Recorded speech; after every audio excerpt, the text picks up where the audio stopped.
Hey, what's going on everybody? JB the Ranch Mechanic, and today we're sitting in one of our work trucks, obviously with the broken windshield and horrendously bad smashed body. Yeah, that kind of damage is what happens when you got someone running a front end loader who's not familiar with how a machine with articulated steering works. Yeah, our Cat 950 did that. Someone was driving it who didn't really understand the swing on that type of machine, and just pivoted the back end of it right in the truck as they were driving, and just went all down the side of it. So anyway, hazards of the job when it comes to work vehicles. This particular truck has been very reliable. It's got a 4.8 liter V8 in it, which, you know, everyone thought it was a 5.3 when they bought it, but it's not. It's a 4.8, and it has a 5-speed new venture NV3500 transmission in it.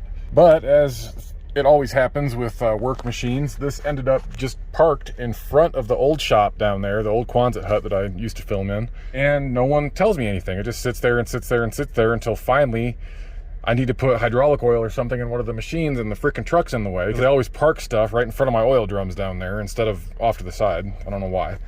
So I go to get in it to move it, and I grab the stick, and it's stuck, just going like this. It's completely loose, but it's stuck, only moving in an angular pattern, and immediately I know what it is. The little ball on the bottom of the shifter popped out of its corresponding socket down there on top of the transmission, that guy.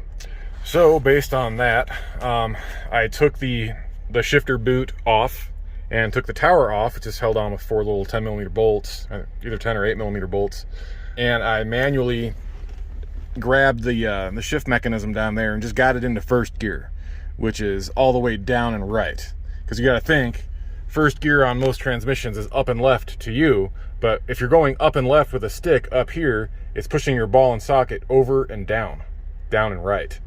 So down and right on an NV3500 or any 5-speed transmission with that same gear pattern, you're going to want to move down and right to get it into first gear. Luckily they parked it in front of the shop, so it was just there was, you know, run out space, nothing in front of me. So I got it up here with the, you know, just running it like this with the transmission open and the shift boot and everything off. So luckily I was going slow enough. The gears were spinning, but they weren't slinging a whole lot of oil anywhere or anything. So we got it up in here, and I started looking at it, and I look down in there and I see the little plastic insulator that goes on the bottom of the shifter, the little ball that fits down in here, and it takes up the slop and it provides a little bit of cushion for the shifter as it's down in there, so it doesn't go metal on metal. This was actually sitting on this little shelf down here inside the transmission. So it had popped out, and I took it out, and obviously one of the little ears is broken off. So that's a problem. So it's not the first time that's happened. Actually, when I first started here, they had been running this truck metal on metal, just with no isolator in there. The shifting was extremely sloppy, and you can actually see down in the bottom of the socket there, it's all peened out. It's not terrible, but you can definitely see some marks on there where the shift ball had just been kind of slamming in there, and there was tons of play in the shifter. I mean, it got to the point where the guys didn't even want to drive it because, like, they couldn't find gears. It was really, really loose. Obviously, they're running it without the appropriate stuff in there. So anyway, with the shift tower off, I started looking at it, and I grabbed the shift tower. All right, guys, footage splice time. Sorry, the footage of this thing that I was trying to demonstrate yesterday did not come out the way I wanted. So I'm just doing this the following day. Everything's done already, but this is the old shift tower that I pulled out. And it was just like this when I found it, with the exception of the fact that all the screws in the top were tight. This cap is held on just with these 4 Torx screws. And if you're familiar with the NV3500 at all, you're going to see right away there's a severe problem with the way this cap is oriented at the top. These tabs are supposed to be flipped over. This thing is on upside down. I have no idea how or why this cap was flipped around, but this was the start of all of the issues for this particular shift tower. I have no idea who was rooting around in here or why. We've had to replace the plastic isolator because it just clips onto this little ball here, which is the base of the shifter. Your stalk attaches to this. We've had to replace that isolator a couple of times, but that doesn't require any disassembly up here, so I really don't understand why anyone would have done that. But as you can see, because these tabs are up instead of pressing down on these washers in here, which I'll show you in a second, you have tons of up and down play, and nothing is holding the shifter ball down into the socket inside of the tower. So that is a huge problem, because if you got about a ½ inch of play down here, imagine how sloppy that's going to feel when you have a 2-foot tall stick attached to this thing that you're trying to shift with. So that was a huge problem. So I pulled these caps off, just trying to figure out if there was something else going on, because it was just so sloppy in all directions. So I took the screws out, and again, they were completely tight. So someone had been in here before and put it back together. They just did it the wrong way.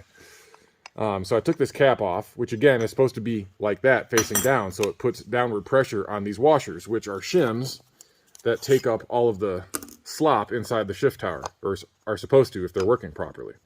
But I got down in here and I was looking at it. You see this dark brown plastic piece on the side? That is a pin bushing, and there's supposed to be another one over here as well. That keeps this thing from rocking out of position and breaking, essentially, when the washers are pushing down on it. It holds everything in place so that you don't have too much lateral play. Without that in there, this thing can slide like so, and it can come way up out of its little groove in there, which is another reason why it was so sloppy. So going one step further, taking this out, you can see down in here, this is cracked right here, and then if you look at it from the back side, I'm not sure how well this is going to show up on the camera, but that is all rounded over, and that is just raw metal that has been peened out of place from that thing slamming into this housing for so long. So it's unfortunate, because this is a cast metal piece and the replacement is plastic, but it definitely was time for this one to go. So ideally, how this is supposed to be put together is you're supposed to have 2 of these pin isolators on each side. These sit down in there, if I can get it to orient itself properly, which it probably won't because it's all worn out on that side too. And then your shim stack goes in.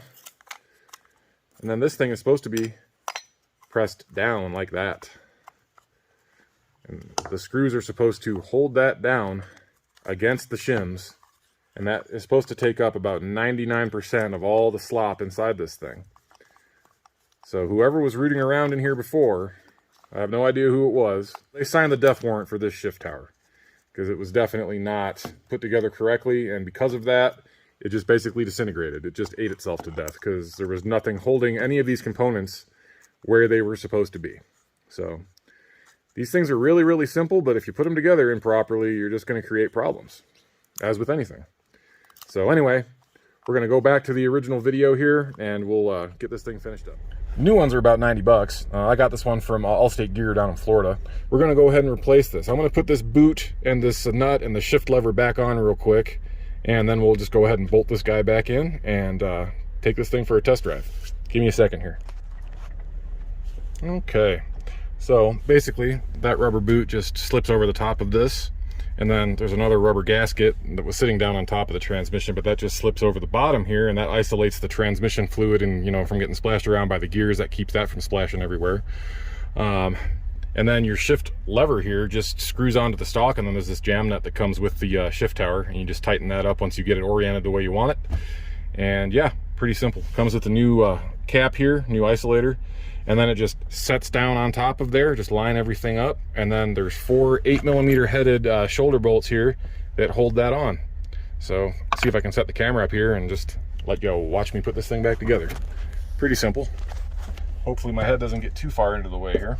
Got that lined up so obviously you want your gears and everything, if you care, facing forward so it can be read.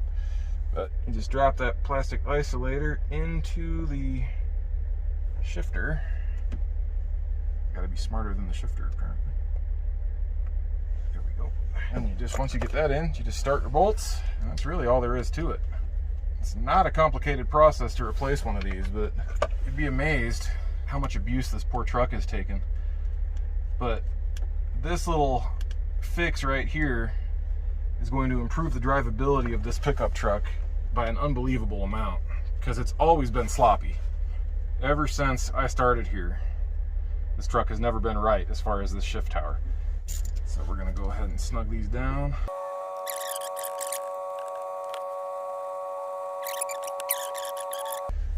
Good and tight. Split and tight. My favorite torque specification. All right. So let's run through the gears here. Got neutral, first, second, third, fourth, fifth, and reverse. Holy crap. That is incredible. That is a huge difference. It has never been this good. That is crazy. Absolutely crazy. I'm kind of floored. Wow. All right. So now, the only thing we really have left to do is put our shift boot back on, which is sometimes easier said than done because of the way this thing has been treated over the years. I'm just going to force it back on there since I don't really feel like taking the stalk off again. There we go. And then that will bolt in eventually, but for right now I'm just going to set it down there. There we go. You just lift, they're supposed to, well, wow, the screws are gone, so I guess we're not bolting it in. That's how it usually is supposed to be. It's supposed to bolt in, but that's all right. Okay. Dang, that's awesome. I can't believe how good that is. Let's change that a bit so it's straight. Man, that is insane. All right, enough talking. Let's go take it for a drive. Door barely shuts. That's perfect.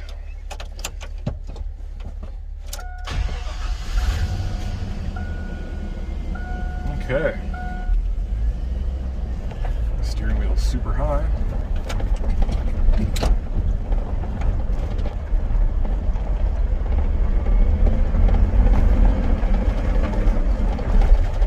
That's such an incredible difference.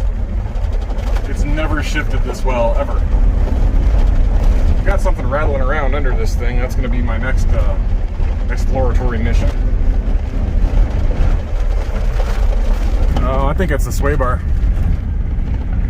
All right. Let's see if I can shift while holding the camera.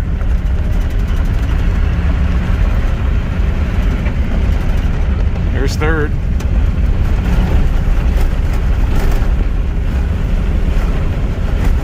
Fourth.